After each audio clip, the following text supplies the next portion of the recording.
안녕하세요. 주린이들을 대표하여 꿈꾸는 개미들과 함께 캔들 차트에 대해 이야기를 나눠보려고 합니다. 주식 재벌 2세를 꿈꾸며 열심히 주식 공부를 하고 있는 개미 중에 개미, 슈퍼 개미를 소개해드리겠습니다. 안녕하세요. 슈퍼 개미를 꿈꾸는 개미입니다. 안녕하세요. 네, 오늘 캔들 차트에 대해서 들어가기 앞서 캔들 차트란 무엇인가요? 캔들 차트는 주식 차트 중에 하나로서 빨간색, 파란색 막대기로 구성이 되어 있습니다. 주가의 움직임을 나타내기 위해서 하나의 막대기로 표현을 한 것입니다. 아, 그렇군요. 캔들 차트에 보면 빨간 막대기, 파란 막대기처럼 양봉, 음봉이 있던데요. 그 봉들이 나타내는 뜻, 의미가 어떤 건가요? 우선 주식이라는 것은 사람들이 많이 살 때 가격이 올라가요. 네. 그래서 빨간 불이 표시가 되고요. 네. 사람들이 많이 팔 때는 파란 불로 표시가 됩니다. 그래서 여기서 말씀하시는 아까 양봉은 빨간 막대기로 되어 있는데 막대기의 아랫부분이 오늘의 시작 가격인 시가고요. 막대기의 윗부분이 오늘의 마감 가격인 종가입니다. 그러면 아까 많이 사니까 빨간 불이라고 했잖아요. 네. 많이 사면 가격이 높아지겠죠. 네. 그럼 이날의 최고 가격이 바로 여기 위에 꼬리에 해당되는 고가고요. 네. 그리고 제일 아랫부분이 이날의 저가를 이야기를 하는 거예요. 그럼 반대로 파란불이 들어왔을 때는 주가가 지금 떨어지고 있다라는 뜻이잖아요. 네. 그래서 양봉과는 반대로 이 시가가 막대의 윗부분에서부터 시작을 해요. 그래서 주식의 가격이 점점 떨어지니 네. 종가는 아랫부분에 해당되는 거고요. 똑같이 오늘의 고가 그리고 오늘의 저가는 아래쪽에 표시가 되는 겁니다. 아, 그렇군요. 캔들 차트에 보면 그 외에도 길게 형성이 되어 있는 양봉, 음봉들이 있더라고요. 그 모양의 캔들들은 어떤 의미를 알려주는 캔들인가요? 그 긴 막대기들은 네. 장대 양봉, 장대 음봉을 말씀하시는 것 같습니다. 네. 일단 장대 양봉에 대해서 설명을 드리자면 양봉은 양봉인데 장대처럼 길게 생긴 게 특징이에요. 그리고 꼬리가 없다는 게 특징인데요. 맞아요. 그 말은 즉슨 시가부터 종가까지 쭉 가격이 상승을 했다라는 말인 거예요. 네. 시가가 최저가이고 종가가 최고가인데 장이 끝날 때까지 가격이 대폭 상승했다라는 말이 되는 거죠. 아, 이 장대의 길이가 길수록 가격이 많이 상승했다라는 것을 뜻하는 겁니다. 그렇군요.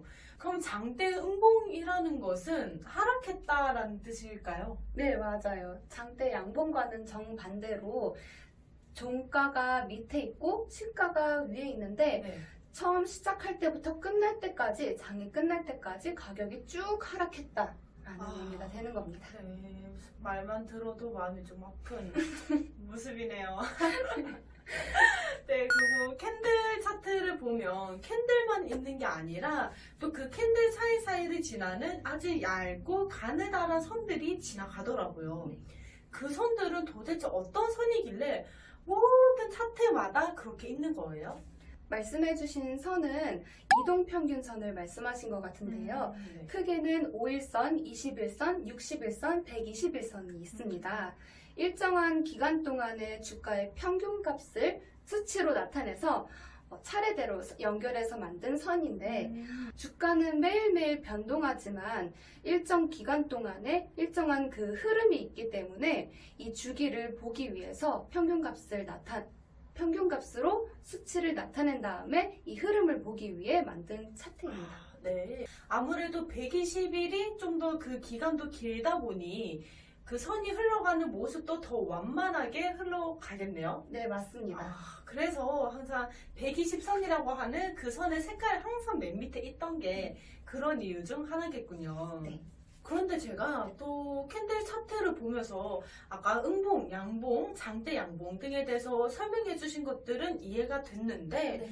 지금 이 차트를 바라보면 이상하게 어제의 종가가 오늘의 시가와 같은 위치에서 출발하지가 않더라고요. 그래서 이런 차트들은 왜 이렇게 시작이 되는지가 참 궁금해요. 우선 이것을 이해를 하기 위해서는 시초가에 대한 개념을 한 번 더 짚고 넘어가시면 좋을 것 같습니다. 시초가는 장의 시작 가격을 이야기를 하는 거잖아요. 그런데 이 시초가는 전날의 종가와 같을 수도 있고 다를 수도 있어요. 왜냐하면 이 시초가는 장이 시작되기 전에 사람들이 내가 이 종목을 얼마에 살 거다 하고 가격을 제시를 해요. 그러면 그 네. 제시된 가격들의 평균이 된 가격이 이날의 시초가를 형성을 하는 거예요. 그렇기 때문에 어제 5만 원으로 끝난 이 주가가 내일은 7만 원으로 시작할 수도 있는 거예요. 네. 그러면 이 사이에 차이가 있잖아요. 네. 그 갭이 생긴 것을 바로 갭 상승이다라고 표현을 하는 겁니다. 네. 그럼 그 반대로 또 떨어졌을 때의 그런 모습도 있겠네요. 네, 맞아요. 전날의 종가와 오늘의 시가가 많이 차이가 난다면, 많이 떨어져 있다면 그것은 갭 하락이 되겠죠. 이렇게 보면 갭 상승도 연달아서 일어날 수 있고 또 갭 하락도 연달아서 일어날 수도 있답니다. 갭 상승이 연달아서 일어나면 내가 보유하고 있는 주가가 올라가니까 좋은 건데 맞아요. 갭 하락이 계속 생겨난다면 너무 머리가 좀 아프겠죠? 아우 잠이 안 올 것 같네요. 맞아요. 그날.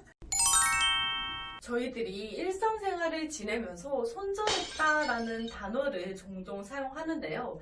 그런데 그 손절이라는 단어가 저는 그저 인터넷 용어인 줄만 알고 지냈었단 말이에요. 그런데 그 단어가 알고 봤더니 주식시장에서 먼저 사용을 하던 하나의 은어였다라고 하더라고요. 주식시장에서는 이 손절이라는 단어를 어떻게 사용을 해요? 혹시 인간관계에 있어서 손절을 해보신 적 있으신가요? 아휴, 사람이 살다 보면 한 번쯤은 손절도 하고 그러는 법이 있지 않겠습니까? 보통 손절을 한다면 나에게 해를 끼치거나 이익이 되지 않아서 인간관계에서 손절을 맺잖아요. 맞아요. 주식 세계에서도 마찬가지입니다. 내가 산 종목이 나에게 이익을 끼치지 않고 해를 끼치고 내가 산 이 가격에서 더 떨어진다면 이거를 갖고 싶을까요? 팔고 싶을까요? 가지고 아이고, 있을 진짜. 수만은 없죠. 그래서 매도를 하는 겁니다. 아. 손해를 보고 매도를 하는 겁니다. 그런데 문제는 우리가 주식 거래를 하면서 만약 손해를 보고 매도만은 하지를 않는단 말이에요. 네. 분명히 이득을 보면서도 매도를 하는 경우가 있는데 그럼 그럴 때는 어떤 용어를 사용하나요? 네, 그럴 때는 바로 익절이라는 표현을 합니다. 이럴 때 익절이라는 단어를 사용을 하는 거였네요. 네, 맞습니다. 그럼 우리가 그래도 주식 공부하고 있는데 쟤네 조금 공부한 티가 날 것 같네 한 만한 은어들은 또 없을까요? 투자를 하다 보면 물타기 했다라는 표현들을 한 번쯤은 들어보실 거예요. 네. 여기서의 물타기란 이것을 설명하려면 저의 아픈 옛 이야기를 좀 꺼내야 되거든요. 네. 제가 한때 녹십자를 30만 원에 아주 고가에 샀던 적이 있었어요. 네. 30만 원에 샀던 이 주식이 몇 달이 지나니 22만 원으로 떨어져 버린 거예요. 그럼 저는 어떻게 생각을 하겠어요? 이걸 팔아야 되나라고 생각할 수도 있지만 떨어진 주식이 원래의 가격으로 다시 올라올 수도 있다는 희망을 제가 가질 거잖아요. 그렇죠. 그렇게 된다면 떨어진 주식의 가격을 내가 더 사들이는 거야. 그렇게 되면 떨어진 가격이 조금만 더 올라도 내가 고가에서 샀던 이 주식의 그 평균 단가를 조금 낮출 수가 있거든요. 손해를 최대한 줄여갈 수가 네. 있는 거예요. 네, 그런 식으로 매매를 하시는 분들이 있는데 저는 그렇게는 하지 않았었고요. 네, 이런 게 있다라는 것을 설명을 드리고 싶습니다. 네. 그럼 여기에서 물타기는 내가 플러스 마이너스를 만들어서 최대한 손실을 0으로 만들겠다 할 때 사용하는 전략 중에 하나이겠네요. 네네. 그럼 그 반대에 또 어떠한 기법, 전략들은 더 없을까요? 네, 있는데요. 혹시 물과 반대되는 그 단어가 뭐라고 생각하세요? 불. 불, 파이어. 네. 맞습니다. 불타기라는 용어가 있습니다. 불타기는 물타기와 반대로 내가 산 종목이지만 더 높은 가격에서 추가로 매수를 하는 거예요. 왜냐하면 만약 내가 이 종목이 오를 거라는 확신을 가지고 있을 때, 네. 예를 들어 뭐 호재를 알고 있거나 할 때 더 높은 수익률을 내기 위해서 추가로 매수를 하는 방법 중에 하나입니다. 추매와 같은 그런 모습인 거네요. 네, 맞습니다. 네. 이렇게 같이 캔들 차트에 대해서 공부를 하니 또 더 쉽고 재밌게 공부를 할 수 있었던 시간이었던 것 같아요. 제가 너무너무 놀랍고 기쁜 소식을 하나 들고 왔는데요. 짜잔! 여기에서 보시면 와, 저희의 종목에 대한 수익이 이만큼이나 높게 성장했습니다. 어머, 잘 안 보이시는 분들이 있다고요? 그럼 제가 키워드릴게요. 아, 여러분 보이세요? 저희가 저번 주에는 13.45%였는데 아니 이게 뭐예요? 이번 주에는 93%라는 수익률을 달성했잖아요. 세상에! 진짜 우리 거예요? 네. 와우, 대박. 믿기지가 않네요. 맞죠? 저희 주린이잖아요. 네. 주린이가 93%요? 어머, 어머. 세상에 이런 일이 나와야 되는 거 아니에요? 놀라운 TV 특종? 이게 바로 주린이들의 반란? 와우. 와우. 이 돈, 우리 한 달 열심히 일한 월급보다도 더 많은 돈이에요. 네, 한 두세 달 열심히 일해야 들어오는 돈 아니에요? 맞아요. 와, 이렇게 높은 수익은 너무너무 기적과 같은 일인 것 같아요.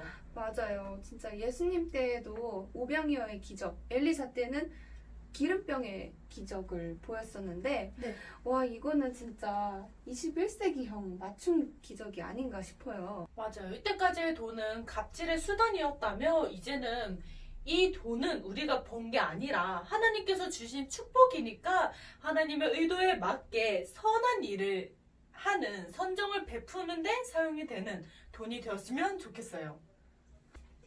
지금까지 권력을 잡고 돈을 가진 사람들이 세상에 악한 사람들이었다면 이제는 우리가 이 선한 영향력을 가진 우리가 이 돈을 갖고 권력을 가져서 세상 사람들에게 나누어주고 베풀어줄 수 있는 선한 영향력을 끼쳤으면 좋겠습니다. 맞습니다. 이렇게 공부를 하면서 여러분들이 혹시나 나는 공부를 해보니 앞으로 이런 사람도 되어보고 싶어 하는 그런 꿈, 목표가 혹시 새롭게 생긴 게 있을까요? 등산으로 친다면 셀파? 셀파는 히말라야 등산할 때 등산하시는 분들의 길잡이 역할을 하는 역할인 거잖아요. 네. 구체적으로 왜 셀파가 되고 싶어요?